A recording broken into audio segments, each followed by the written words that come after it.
In the annals of human history, few stories have captured the imagination like the Trojan War. A blend of myth and reality, this legendary conflict tells of gods and mortals, love and betrayal, honor and revenge. But beyond the familiar tales lies a deeper narrative, one of ambition, strategy, and devastation that shaped the ancient world. In this multi-part series, we uncover the origins, battles, and tragedies of this war that spanned a decade. Join us now as we step back into the Bronze Age to witness the unfolding of the Trojan War in all its epic grandeur. This is Battles Beyond Time. Our story begins not on the battlefields of Troy, but on the heights of Mount Olympus, home of the gods. The wedding of Peleus, a mortal king, and Thetis, a sea goddess, was a grand affair. All the deities of Olympus were invited to this celestial union, except one, Eris, the goddess of discord. Furious at her exclusion, Eris crashed the festivities, tossing a golden apple among the guests. Inscribed on it were the words, "To the fairest." What began as a petty act of spite would ignite a chain of events leading to one of history's greatest conflicts. Hera, the queen of the gods, Athena, the goddess of wisdom, and Aphrodite, the goddess of love, each claimed the apple. Their quarrel disrupted the peace of Olympus, forcing Zeus to intervene. But even the king of the gods refused to choose among them. Instead, he assigned the decision to a mortal, Paris, prince of Troy. Paris, though a prince, was living as a humble shepherd after a prophecy foretold he would bring ruin to Troy. The goddesses appeared before him, each offering a tempting bribe. Hera promised power over kingdoms.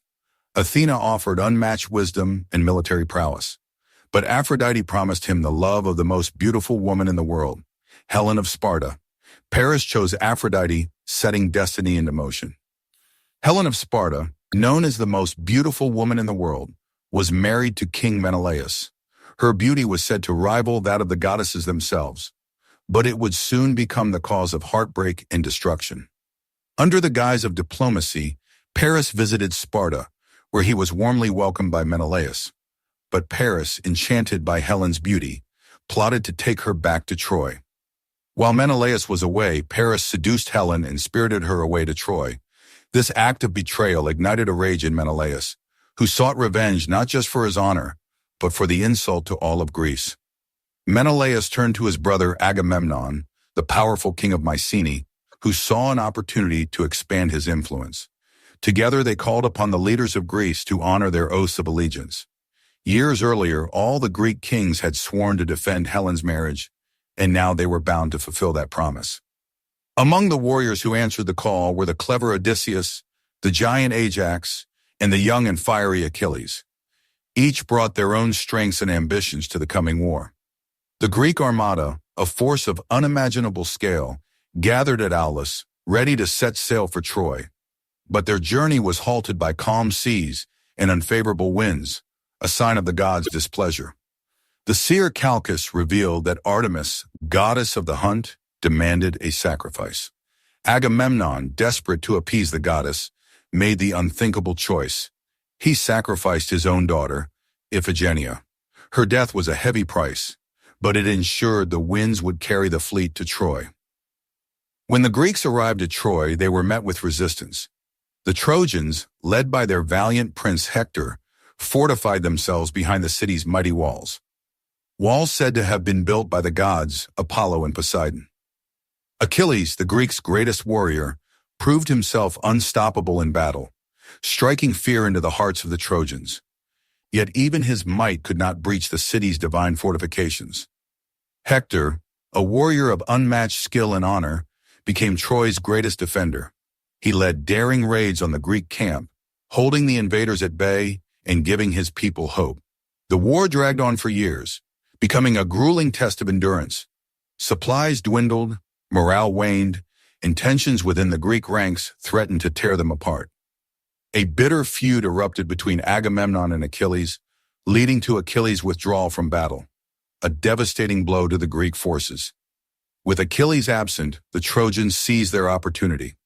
Hector led a daring assault, pushing the Greeks back to their ships and nearly destroying their fleet. For a moment, it seemed the gods favored Troy. But the war was far from over. Tensions would rise, heroes would fall, and divine interventions would reshape the battlefield. And when Achilles returned, the world would witness a wrath like no other. Last time we left off with the Greeks and Trojans locked in a stalemate. The Greeks were camped outside Troy's walls, probably wondering why they didn't just pack snacks for this whole 10-year war thing. But today, things are about to get personal. We're talking pride, rage, and one of the most dramatic duels in history. So grab some popcorn, because this is where the story gets good. Let's dive in. First, let's set the stage. The Greeks are stuck outside Troy, and their best warrior, Achilles, he's sulking in his tent. Why? Because Agamemnon, the Greek commander, took his war prize, a woman named Briseis. Now, I know what you're thinking. Really? A war prize? That's what this is about? But here's the thing. In ancient Greece, your war prizes were a big deal. They were a symbol of your honor and status. So when Agamemnon took Briseis, it wasn't just about the girl, it was about respect, or lack thereof. Without Achilles, the Greeks are getting wrecked. Hector, the Trojan hero, is leading charge after charge, and the Greeks are losing ground fast. At this point, Agamemnon is probably thinking, maybe I shouldn't have messed with the guy who's basically a one-man army. But pride is a funny thing. It's hard to admit you're wrong, especially when you're a king. So the Greeks keep fighting, and the body count keeps rising. Enter Patroclus, Achilles' best friend, and possibly the only person who could talk sense into him. Patroclus was like, dude, the Greeks are getting slaughtered out there. At least let me borrow your armor to boost morale. And Achilles, after some serious sulking, finally agrees. But here's the question. Was this a good idea? I mean, sending your best friend into battle wearing your iconic armor? What could possibly go wrong? Patroclus charges into battle. The Greeks rally behind him, and for a moment, it looks like they might actually win. The Trojans see Achilles' armor and panic, thinking the legendary warrior is back. But then, Hector shows up. Hector, the Trojan hero, sees through the disguise and thinks, wait a minute, that's not Achilles. And what happens next? Well, let's just say it doesn't end well for Patroclus. Hector kills him, and the Greeks are left wondering, how do we break this news to Achilles? Spoiler, it doesn't go smoothly. When Achilles finds out, he's devastated. We're talking next-level grief here. He's so angry that even the Trojans can probably hear him screaming from behind their walls. And then he does something unexpected. He forgives Agamemnon. Yeah, the guy he's been mad at for years. Why? Because revenge is a way bigger motivator than loot. Achilles gets a shiny new set of armor from the gods, courtesy of his mom, Thetis, and prepares to unleash hell on Hector. But here's the question. Was this about justice or just pure rage? The duel between Achilles and Hector is legendary. Hector, knowing he's outmatched, still fights bravely. But let's be real. This isn't a fair fight. Achilles is basically a demigod with a grudge. Hector falls and Achilles does something controversial. He ties Hector's body to his chariot and drags it around Troy. Why? Was it to send a message, or was Achilles just that angry? Either way, it's not a great look for the hero of the story. But then something unexpected happens. King Priam, Hector's dad, sneaks into the Greek camp to beg for his son's body. Can you imagine the guts it takes to walk into your enemy's camp and say, hey, can I have my son back? And here's the twist. Achilles actually agrees. He's moved by Priam's courage and returns Hector's body. Was this a moment of humanity in the middle of all the chaos? Or was Achilles just tired of being angry? Either way, it's a powerful moment. With Hector gone, the Trojans are demoralized. But the war isn't over yet. The Greeks are still outside the walls, and they're getting desperate. Enter the Trojan Horse, the ultimate trick. The sun sets over Troy, its towering walls casting long shadows over a battlefield scarred by 10 years of war. The air is thick with tension. The Greeks, exhausted but determined, work in secret, constructing a colossal wooden horse. Inside its hollow belly, a select group of warriors waits. Outside, the rest of the Greek army pretends to retreat, their ships vanishing over the horizon. This is the final chapter of the Trojan War, a tale of cunning, betrayal, and the fall of a legendary city. It was Odysseus, the wily king of Ithaca, who came up with the plan. A massive wooden horse, an offering to the gods, hiding a deadly secret. The Greeks burned their camp, boarded their ships, and set sail, only to anchor out of sight. The Trojans woke to an empty battlefield and a strange gift. To them, it seemed like a miracle. After 10 years of siege, the Greeks were gone. But was it really a gift or a trap? Odysseus's plan was brilliant, but it wasn't just about the horse, it was about psychology. The Greeks knew the Trojans were weary, desperate for an end to the war. They played on that desperation, using it to their advantage. But here's a question for you. If you were Odysseus, would you have risked everything on this plan? Let me know in the comments below. Not everyone was convinced. Laocoon, a Trojan priest, warned his people, "Beware Greeks bearing gifts." He even threw a spear at the horse, striking its side. The hollow sound should have been a clue, but the Trojans were too eager to believe the war was over. Then the gods intervened. Serpents emerged from the sea, killing Laocoon and his sons. The Trojans saw it as a sign, Athena's blessing. They believed the horse was sacred, a reward for their endurance. But was it really the gods or just bad luck? Some say the serpents were sent by Poseidon, who favored the Greeks. Others believe it was Athena herself, punishing Troy for Paris's judgment. Against better judgment, they dragged the horse into their city. The celebrations began. Wine flowed, music played, and the streets filled with laughter. For the first time in years, Troy felt alive. But here's another question. If you were a Trojan, would you have trusted the horse? Let me know in the comments below. As the city slept, the Greeks inside the horse waited.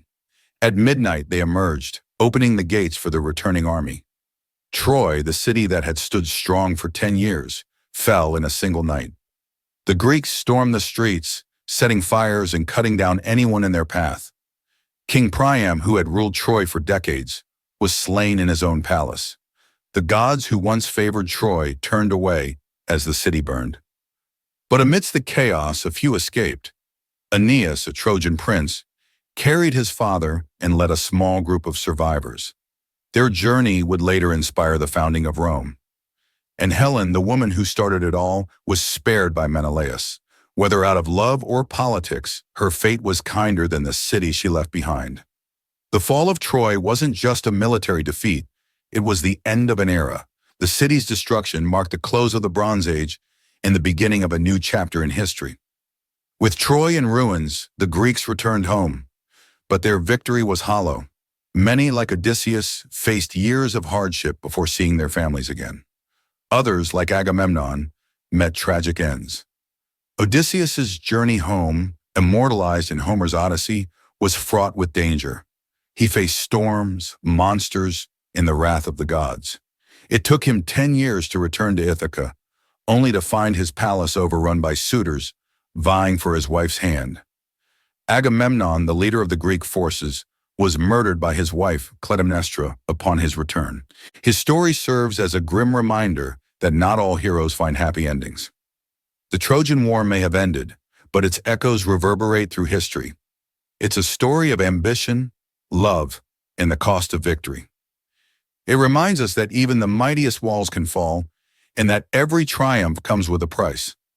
The story of Troy didn't end with its destruction. It lived on in the works of poets like Homer and Virgil, inspiring countless generations. The Trojan War became a symbol of human ambition, love, and folly. But here's a final question for you. What do you think is the most important lesson from the Trojan War? Was it the danger of pride, the cost of war, or the power of cunning? Let me know in the comments below. If you enjoyed this journey through the Trojan War, don't forget to like, subscribe, and hit the bell icon for more epic tales from battles beyond time. Until next time, remember, history isn't just about the past, it's about the lessons we carry into the future.